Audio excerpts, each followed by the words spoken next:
Just when he thought it was over, more Saharan dust is expected, and in fact it could be in quite thick concentrations as we go through midweek.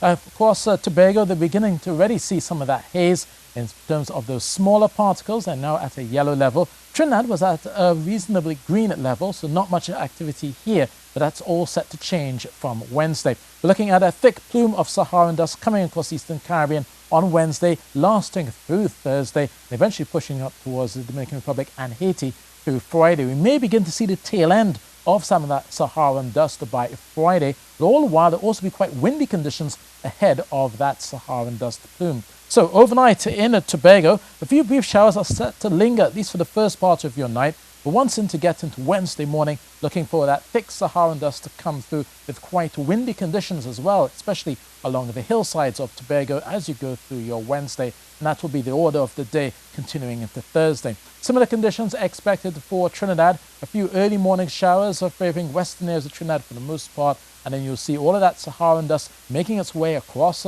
Trinidad into western areas throughout Wednesday, also accompanied by some windy conditions. So you will notice that the flags will be rippling as well as some palms swaying throughout Wednesday afternoon and continuing into Thursday. Now, obviously, it goes without saying that for those of you who do happen to have asthma or pollen allergies or breathing difficulties, to take the necessary precautions over the next few days. Temperature-wise, tonight's low, 24 degrees Celsius in Trinidad, 25 in Tobago, 31 the high tomorrow in Trinidad, 30 degrees Celsius in Tobago. So a relatively comfortable day through Wednesday as well as Thursday. We could be seeing a slight change. A bit of moisture comes through on Thursday. A few showers are possible, but then we'll see the tail end of that dust by Friday and going into Saturday. So we should be seeing a lot more brighter sunshine as we start the weekend.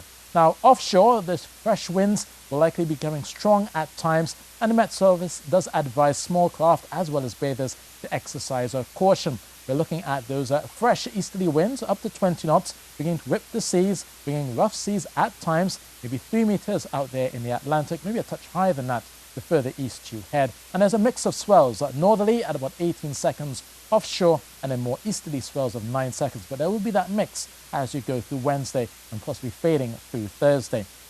For those traveling throughout the rest of the Caribbean, the Greater Antilles is mostly fair, tranquil, dry, stable weather around. So partly sunny skies for Haiti, Dominican Republic, Jamaica, and Cuba. For the Eastern Caribbean, we've been talking about that Saharan dust. In fact, there are warnings out from Antigua, coming all the way down through Martinique, the French Antilles, coming down to Barbados as well. Thick concentration of Saharan dust expected, and this is set to continue through Thursday. So take the necessary precautions as you head out and about. So that's your weather, and that's it from me.